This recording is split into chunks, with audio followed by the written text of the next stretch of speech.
میں 3 فائدے اور اس کے بعد اپنی بات کو آگے بڑھانا چاہتا ہوں. دعا کا سب سے بڑا فائدہ توجہ چاہتا ہوں. انسان اللہ کی بارگاہ میں مطالبہ کب کرتا ہے اور رجوع کب کرتا ہے, دعا کب کرتا ہے؟ کہ جب انسان کے لیے سارے راستے بند ہو جاتے ہیں اور ہر طرف سے امیدیاں اس کے لیے دکھائی دیتی ہیں اور ہر طرف یاس و نا امیدی کے خیمے لگے ہوئے ہیں, کہیں سے کوئی امید اس کے لیے اجاگر نہیں ہے, ہر طرف صرف اور صرف نا امیدی ہے. ایسے ماحول میں پروردگار عالم نے کہا کہ اگر تمہیں مجھے تلاش کرنا ہو تو ہر اس ٹوٹے ہوئے دل کے پاس جانا جہاں کوئی نہ ہر جگہ نا امیدی کے خیمے لگے ہوئے ہیں. لیکن اگر تمہیں صرف ایک ذات کو تلاش کرنا ہو تو صرف اس لیے آ جانا کہ دنیا کے سارے دروازے اگر کھلے ہیں وہاں سے تمہاری امید پوری ہو سکتی ہے. تو 1-2 امید پوری ہو سکتی ہے, 1-2 حاجتیں پوری ہو سکتی ہیں. دنیا کی کوئی ذات ایسی نہیں ہے جو تمہاری ہر امید ہر آرزو کا جواب دے سکے.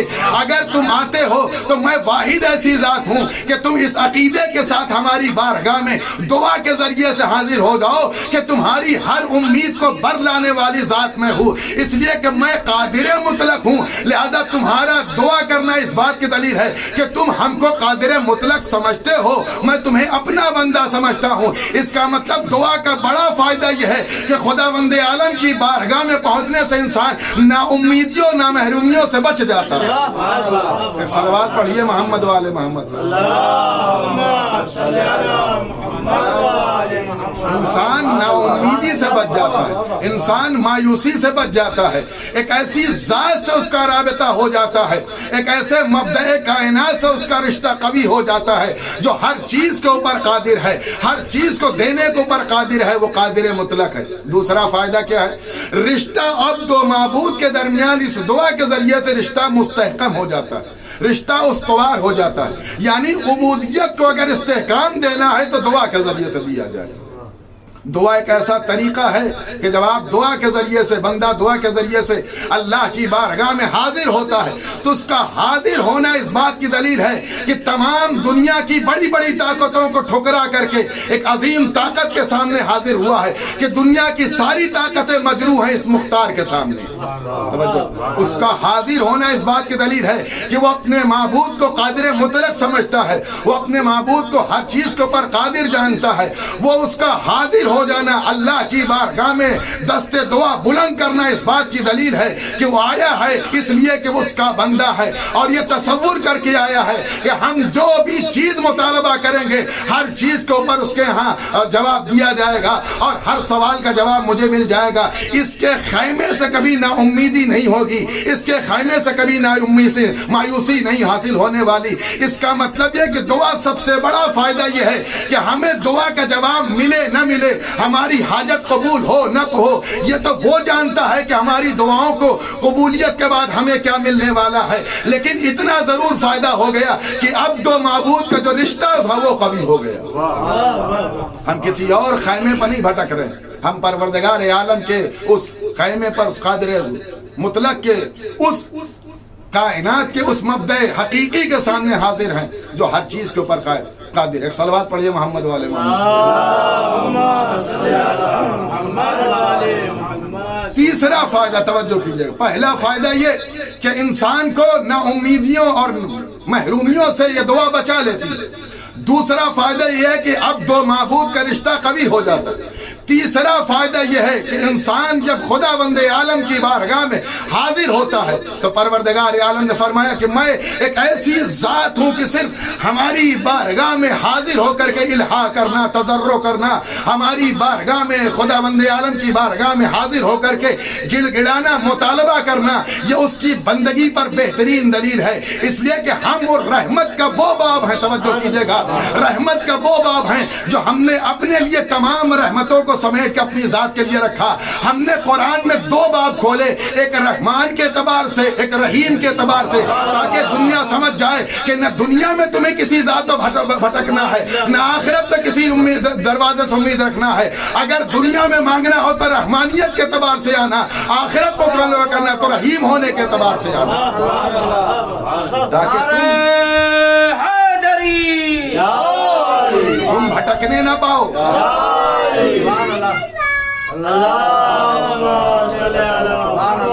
تمہیں نہ دنیا میں ہم نے بھٹکنے کا کوئی دروازہ بنایا ہے اور نہ آخرت میں ہم نے تمہیں بھٹکنے کے لیے کوئی جگہ رکھی ہے. اگر تمہیں آنا ہے تو میری بارگاہ میں آؤ. امام زین العابدین علیہ السلام نے فرمایا تفسیر البرغانی میں کہ خدا بند عالم کی رحمت کے 100 دروازے ہیں. توجہ چاہتا ہوں, 100 درجے اللہ نے اپنی رحمت کے رکھے ہیں اور اللہ نے 100 درجوں میں سے 1 درجہ دنیا میں اتارا ہے اور 99 درجے اللہ نے اپنی رحمت کے آخرت کے لیے رکھے. امام نے فرمایا کہ وہ بندہ جو اللہ کی بارگاہ میں سب سے گرا اور سب سے حقیر بندہ ہوگا, اگر تھوڑی سی اس کی رمق حیات میں اللہ سے امید کہیں نہ کہیں اگر رہ گئی ہو تب بھی وہ بخشا جائے گا. اسی لیے روایت کے جملے ہیں اس کی رحمت سے وہ انسان بچ جائے گا, صرف وہ بچے گا جو دنیا کا متکبر شخص ہو, جو دنیا کا ظالم ترین انسان ہو, صرف اس کی رحمت سے بچے گا, ورنہ ہر گنہگار اللہ کی بارگاہ میں بخشا جائے گا. نعرہ تکبیر, اللہ اکبر, نعرہ تکبیر, اللہ اکبر, نعرہ تکبیر, اللہ اکبر, نعرہ رسالت, یا رسول اللہ, نعرہ حیدری, نعرہ صلوات, رحمت کا تقاضا توجہ چاہتا ہوں. امام نے فرمایا کہ 100 درجے ہیں رحمت کے اور ان 100 درجوں میں اللہ نے 99 درجے اللہ کی بارگاہ میں رکھے گئے ہیں کہ آخرت میں مومنین کو دیے جائیں گے. اسی لیے روایت کے جملے ہیں کہ ایک شخص اس کو لوگ اس کے گناہوں کے کثرت کی بنا پر لوگ فرشتے جہنم میں لے جا رہے ہوں گے تو ایک مرتبہ پلٹ کے دیکھے گا. جب پلٹے گا تو آواز قدرت ہے, فرشتوں رکو, کہاں لے جا رہے؟ کہا اس کا گناہ اور اس کی سزا یہ ہے کہ اسے جہنم لے جایا جائے. اس کے نامہ اعمال تقاضا کرتے ہیں کہ اسے جہنم میں ڈال دیا جائے. آواز قدرت ہے, اس سے پوچھو کہ یہ دیکھ کیا رہا ہے. اللہ اکبر, یہ کس کو دیکھ رہا ہے؟ آواز آئی جب فرشتوں نے پوچھا تم نے پلٹ کے کیوں دیکھا؟ اس نے کہا میں خدا کی رحمت کو تلاش کر رہا ہوں, میں اس کی رحمت کو تلاش کر رہا ہوں. کیوں تلاش کر رہے ہو؟ کہا میں نے کبھی سوچا ہی نہیں تھا کہ اتنا گنہگار ہوں, یقیناً میں نے گناہ کیا ہے, خدا بند عالم کی بارگاہ میں معصیت میں نے کی ہے اور اللہ کی اطاعت نہیں کی ہے, لیکن میں یہ سوچ رہا تھا کہ وہ پروردگار جو 99 درجوں کا مالک ہے, کہا مجھے جہنم میں ڈال دے گا. آواز قدرت آئی یقیناً یہ جھوٹ بول رہا ہے, لیکن آج اس نے ہماری رحمت کو اپنی امید سے دیکھا ہے, لہذا میں اس کی امید کو توڑنا نہیں چاہتا, اس کے رجا کو مجروح نہیں ہونے دینا چاہتا, اس کے رجا کو ٹھیس نہیں پہنچانا چاہتا, اس کی امید کو مجروح ہونے نہیں دینا چاہتا. اس نے ہم سے لو لگائی ہے تو صرف میرا بندہ ہے, جب میرا بندہ ہماری بارگاہ میں رجوع ہو جائے کبھی آئے تو میں اس کو جواب دینے کے لیے تیار ہوں. اسی بنیاد پر اللہ نے کہا ادعونی استجب لکم, مجھے پکارو میں جواب دینے کے لیے پیغمبر اسلام کو اللہ نے اپنی رحمت کا وہ بمبا بنایا ہے, باب رحمت پیغمبر اسلام کو بنایا ہے. رحمت للعالمین, عالمین کے رحمت کا نام محمد مصطفیٰ صلی اللہ علیہ وسلم.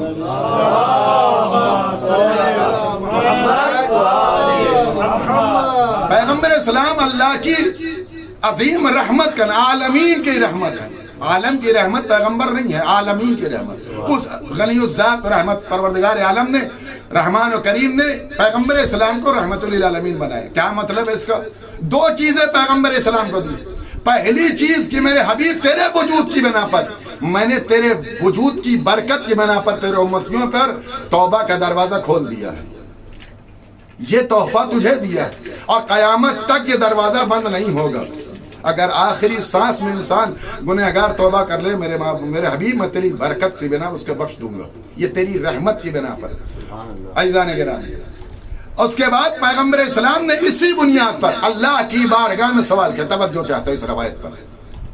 پیغمبر اسلام نے اللہ کی بارگاہ میں رجوع کیا, معبود میں نے بہت سی دعائیں تیری بارگاہ میں کی, ایک دعا اور قبول کر لے.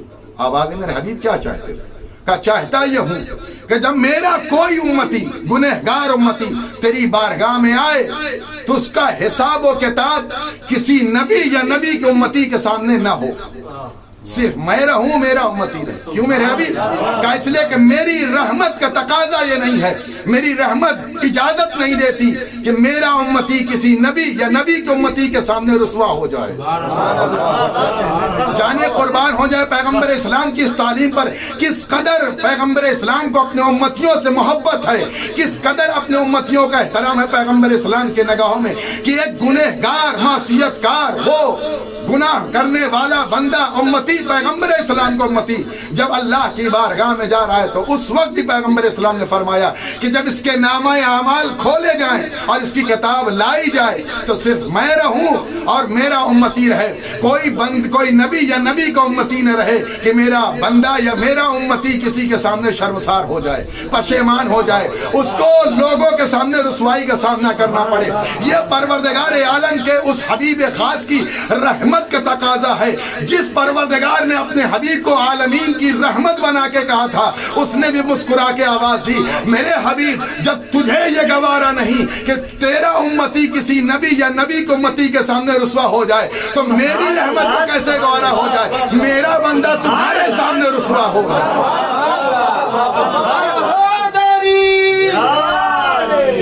میرا بندہ تمہارے سامنے کیسے رسوا ہو جائے. میرے حبیب اس نے وہ میرا بندہ ہے, اگر اس نے گناہ کیے ہیں تو صحیح بخشنے والا میں ہوں, غفور الرحیم اسی لیے تو میں ہوں, میں تمام گناہوں کا بخشنے والا, میں تمام گناہوں کو درگزر کرنے والا, میں تمام گناہوں سے چشپوشی کرنے والی ذات میں ہوں. میں اپنے بندے کو, میرا بندہ صرف رجوع کر جائے, میں اس کے رجوع کرنے کی بنا پر اسے نا امید نہیں کروں گا.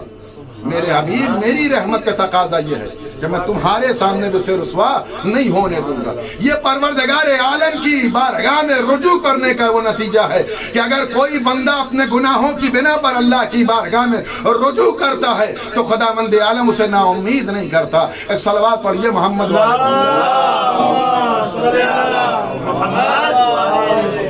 لہذا دعا ایک بہت بڑا اسلحہ ہے, دعا انبیاء کا طریقہ ہے, دعا علماء کی نہج کا نام ہے, دعا پیغمبر اسلام کی بہترین طرز کا نام ہے, قرآن مجید کی بہترین نغمے کا نام دعا ہے, انبیاء کی بہترین آواز کا نام دعا ہے, ائمہ کی بہترین تعلیمات کا نام دعا ہے. خداوند عالم کے محبوب بندوں نے یہ طریقہ اختیار کیا ہے. عزیزان گرامی, دعا اپنے مقام پر بہترین عبادت ہے. امام نے فرمایا واجب عبادتوں کی قبولیت کو اللہ نے دعا کی قبولیت کا موقوف کر دیا. اگر دعا نہیں کی گئی تو واجب عبادتیں بھی رد کر دی جاتی ہیں.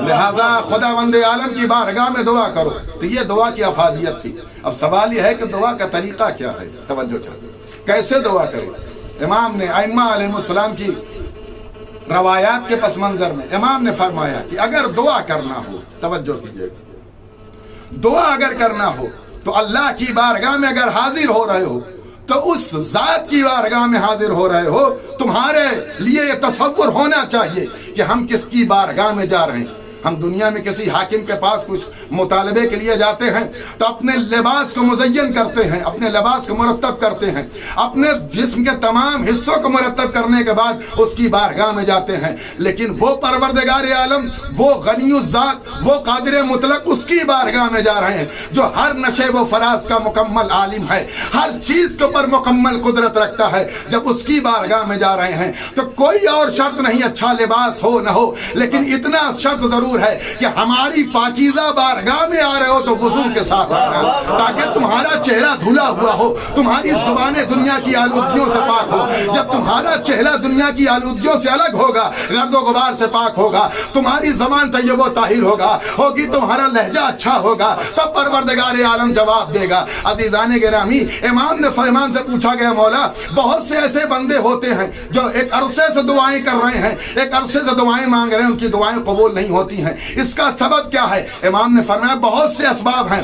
اگر بہت سے لوگوں کی دعائیں قبول نہیں ہو رہی ہیں تو قبولیت کا اثر اور قبولیت کا نتیجہ پروردگار عالم جانتا ہے. میرا کام ہے سوال کرنا, اس کا کام ہے سوال کا جواب دینا, اور جواب کے نتیجے سے بھی پروردگار عالم واقف ہے. لہذا کبھی کبھی ایسا ہوتا ہے کہ اگر نتیجہ جلدی ظاہر ہو جائے گا تو اس کا جو اثر ہوگا وہ جلدی ختم ہو جائے گا. لیکن امام نے فرمایا کبھی ایسا ہوتا ہے کہ دو قسم کے لوگ آتے ہیں. توجہ چاہتا ہوں, کچھ لوگ ایسے ہوتے ہیں جو اپنی کریہ آواز سے جو سخت آواز، ان کا لہجہ عجیب و غریب لہجہ ہے، اور اپنے کریخت آواز سے، کریخت لہجے سے اللہ کی بارگاہ میں دعا کرتے، تو ایسے لوگوں کو جلدی دعائیں قبول کر دی جاتی. کیوں؟ لے جاؤ اس کا لہجہ اچھا نہیں، جلدی دعا قبول کرو، اور اس کی دعا تمام کر دی جاتی. لیکن کچھ ایسے بندے ہوتے ہیں جو ہر روز ہر لمحہ جو اللہ کی بارگاہ میں دعائیں کر رہے ہیں، لیکن دعائیں قبول نہیں ہو رہی. امام نے فرمایا کہ اس کے لہجے کو خدا پسند کرتا ہے، اور اپنے فرشتوں سے کہہ دیتا کہ ابھی اس کی حاجت کو روکو. معبود کیوں؟ کہ اس لیے روک لو، توجہ چاہتا ہوں کہ اگر ابھی سے ادا کر دو گے، اسے واپس کر دو گے، اس کی دعا قبول کرو گے، میری بارگاہ سے چلا جائے گا، تب اس کی آواز ہماری بارگاہ تک نہیں پہنچے گی. اب میں دیکھنا چاہتا ہوں میرا بندہ کتنے خلوص سے پکار رہا ہے، کم از کم تھوڑی دیر اس کے لہجے کو سنوں تو صحیح، اس کی آواز کو محسوس تو کروں. عزیزان گرامی، لہذا ہمیں گھبرانے کی ضرورت نہیں ہے، ہمیں دعا قبول کرنے کی فکر میں نہیں لگنا چاہیے کہ مثلا اللہ کی دی ہوئی توفیق کی بنا پر اس کی بارگاہ میں بیٹھ کر اس سے محو گفتگو تو ہیں، اب ہماری گفتگو کو دیر تک سننا چاہتا ہے، اس لیے ہماری دعا میں تاخیر ہو رہی ہے. پروردگار عالم اگر دعا قبول نہ بھی کرے تو کم از کم اتنا تو ہوا کہ ہمارا لہجہ اس قابل تو ہوا، اللہ کی بارگاہ میں پہنچ گیا. اللہ نے دعا قبول نہیں کی، امام نے فرمایا، اور اس بندے کی موت واقع ہو گئی، تو اللہ اسی دعا کو ایک پہاڑ کے مانند میدان محشر میں اتار دے گا کہ یہ پہاڑ اس کے درمیان اور اللہ کے غضب کے درمیان حائل ہو جائے گا. بندہ پوچھے گا کہ یہ کون سا پہاڑ ہے جو میری نصرت کے لیے آیا ہے، تو پہاڑ آواز دے گا، میں وہی دعا ہوں جو تم پکار رہے تھے، میں تمہاری وہی دعا ہوں جو پہاڑ کی شکل میں آیا ہوں، اور تمہارے اور پروردگار عالم کے غضب کے درمیان حائل ہو چکا ہوں. اب تمہیں رسوائی سے ہم بچائیں گے، یعنی پروردگار عالم کی بارگاہ میں کی ہوئی دعا آواز دے رہی ہے. جب تم نے اللہ کو دنیا میں فراموش نہیں کیا تو اللہ تمہیں میدان محشر میں فراموش نہیں کرے گا. ایک صلوات پڑھیے محمد والے. لہذا پہلی شرط یہ ہے کہ اللہ کی بارگاہ میں پاک و پاکیزہ وضو کے ساتھ، پاکیزگی کے ساتھ حاضری دی جائے. دوسری، اللہ کے پاکیزہ اسماء کے ذریعے سے اس کو پکارا جائے. للہ اسماء الحسنی، اللہ کے اچھے اچھے نام، خوبصورت نام پروردگار عالم کے، اثر انداز ہونے والے اسماء پروردگار عالم کے اسماء، ان کے ذریعے سے دعا قبول کی جائے، ان کے ذریعے سے اللہ کی بارگاہ میں دعا کی جائے. اگر کسی چیز کا مطالبہ ہو تو ان اسماء کے ذریعے سے. اس کے بعد امام نے فرمایا، اس امام رؤوف نے جس کے لیے میں نے یہ موضوع چھیڑا ہے، کہ امام سجاد نے فرمایا کہ دعا کا طریقہ یہ ہے کہ ان الفاظ کو، اللہ کے ان ناموں کو اور ان اسماء کا تذکرہ کیا جائے، جیسی دعا ہو، جیسی حاجت ہو، جیسا مقصد ہو، اسی مقصد کے تحت اسماء کا انتخاب کیا جائے، اور پروردگار عالم کی بارگاہ میں اسی اسماء سے اللہ کو پکارا جائے. اگر شفا کا مطالبہ ہو تو پروردگار کو جو شفا سے مربوط اسماء رکھے گئے ہیں، شافی ہے، کافی ہے، وافی ہے، اور دیگر جو اسماء اللہ کے ہیں، اس کے ذریعے سے خداوند عالم کی بارگاہ میں رجوع کیا جائے. اس کا بہت زیادہ اثر امام نے فرمایا. عزیزان گرامی، لہذا امام نے فرمایا. اور دوسرا طریقہ توجہ چاہتا ہوں کہ جب اللہ کے اچھے اچھے اسماء سے تم اس کو پکارو گے، اس وقت بھی اللہ دعا قبول نہیں کرتا. توجہ چاہتا ہوں اس لیے کہ للہ اسماء الحسنی کی جو تفسیر لکھی گئی، اللہ اس وقت دعا نہیں قبول کرتا، اور اس وقت تک اللہ کی بارگاہ میں دعا نہیں پہنچتی جب تک کہ آل محمد کو اپنی دعا کا ذریعہ اور توسل نہ قرار دیا جائے. اس لیے کہ امام نے فرمایا کہ نحن اسماء الحسنی، ہم آل محمد کے وہ نام ہوئے، اسی لیے ہم اپنی دعا میں جب دعا کی قبولیت، علماء نے فرمایا ہے اگر کسی کو اپنی دعا قبولیت کا درجہ دینا ہے تو اللہ کی بارگاہ میں دعا کرو، اللہم انی اسألک بحق فاطمہ و ابیہا و بالہا و بنیہا و سر المستودفیہ. اس لیے کہ ہر دعا کی قبولیت کے راز کو آل محمد کو راز قرار دیا گیا ہے. لہذا جناب فاطمہ کو ذریعہ بنایا جائے، پیغمبر اسلام کو ذریعہ بنایا جائے، مولا علی کو ذریعہ بنایا جائے، ائمہ ہدی کو ذریعہ بنایا جائے. اس لیے کہ پروردگار عالم نے فرمایا جب آل محمد کی محبت کے بغیر تمہاری واجب نمازوں کو قبول نہیں کرتا تو تمہاری دعاؤں کو کیا قبول کروں. لہذا تمہیں ضروری ہے کہ ہماری دعاؤں میں اگر تم اللہ کی بارگاہ میں مطالبہ کرنا چاہتے ہو تو تمہیں شرط یہ ہے کہ ہمارے اسما کے ساتھ ساتھ اہل بیت کے پاکیزہ اسما کو اپنی دعاؤں میں شامل کرو، تاکہ تمہاری دعائیں ان دونوں کے قالب میں رکھ کر کے اللہ کی بارگاہ میں پہنچا دی جائے۔ اگر معصومین کے اسما کو نہیں ورد کیا گیا اور معصومین کے اسما کو توسل میں نہیں رکھا گیا تو خدا بند عالم ایسی دعاؤں کو قبول نہیں کرتا ہے۔ صلوات پڑھیے محمد والے۔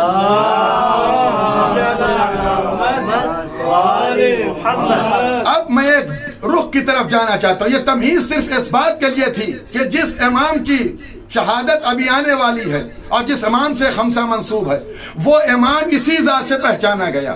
توجہ چاہتا ہوں عزیزان گرامی، اور ایسے ماحول میں اس رؤوف امام، کریم امام نے دنیا کو عظیم تحفہ دے دیا کہ فریقین نے اس تحفے کو قبول کیا۔ کب یہ تحفہ دیا گیا؟ سن 11 ہجری میں جب پیغمبر اسلام کے تمام اقوال پر پابندی عائد کر دی گئی، اور سن 110 ہجری تک، بعض روایتوں میں 95 ہجری تک تمام پیغمبر کے اقوال کو بیان کرنے پر پابندی عائد تھی کہ کوئی بیان نہیں کر سکتا۔ حتیٰ کہ بہت سے صحابہ کرام کو صرف اقوال رسول کو بیان کرنے پر زندان میں ڈال دیا گیا، پھانسیاں دے دی گئیں، اور ان کے قلوب میں جو دعائیں تھیں وہ ختم کر دی گئیں، اور جو روایتیں انہوں نے لکھی تھی ان کو جلا کر کے خاکستر کر دیا گیا۔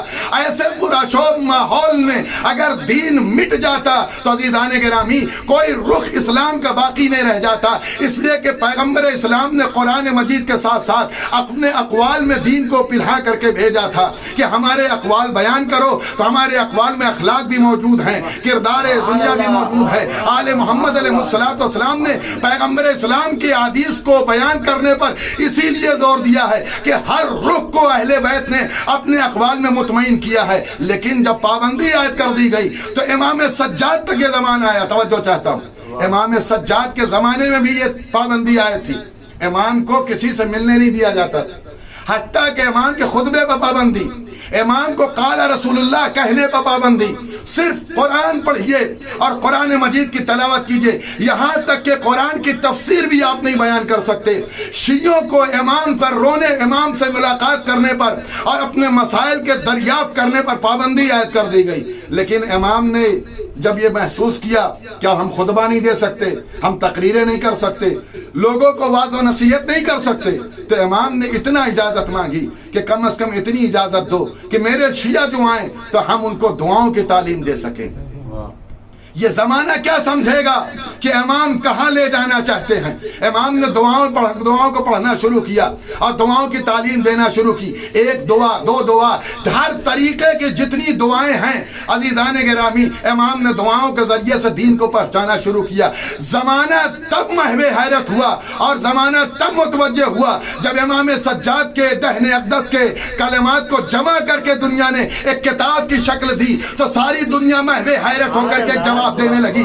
اب تک تو ہم صرف قرآن کو قرآن سمجھتے تھے کہ قرآن ہدی للمتقین، متقین کے لیے ہدایت، یہ کتاب کافی ہے، لیکن جب ہم نے صحیفہ سجادیہ کو دیکھا تو چیخ کر کے زمانہ کہا کہ یہ اخت القرآن ہے، یہ زبور آل محمد ہے، یہ قرآن مجید کی بہن ہے، یہ زبور آل محمد ہے۔ مصر کی یونیورسٹی سے سید کامل پروفیسر نے کہا کہ دنیا میں جس مذہب کے پاس قرآن جیسی عظیم کتاب اور صحیفہ سجادیہ جیسی عظیم کتاب اور نہج البلاغہ جیسا سرمایہ موجود ہے، نہ اس قوم کو کل مٹایا گیا تھا، نہ آج مٹایا جا سکتا ہے، نہ قیامت تک مٹایا جا سکے۔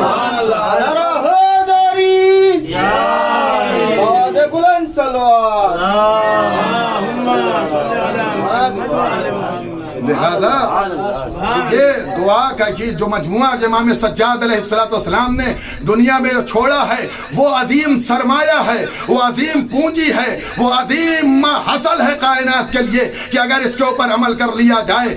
اور پروفیسر طنطاوی نے لکھا کہ جس رخ سے اگر اسلام کو دیکھنا چاہتے ہو تو قرآن کے بعد اگر کسی بھی بحث کو اگر سیر حاصل سمجھنا چاہتے ہو، توحید پر بحث کرنا ہو، وجود خدا پر بحث کرنا ہو، اللہ کی عبادت پر بحث کرنا ہو، روح رحمانیت پر بحث کرنا ہو، اس کی تمام قادر مطلق کے اسماء کو اگر پہچاننا ہو تو صحیفہ سجادیہ کا مطالعہ کرو۔ اس کے اندر امام نے وہ مفہوم کو پنہا کیا اپنے دعاؤں کے جملوں میں اور دعاؤں کے قالب میں، اسلام کے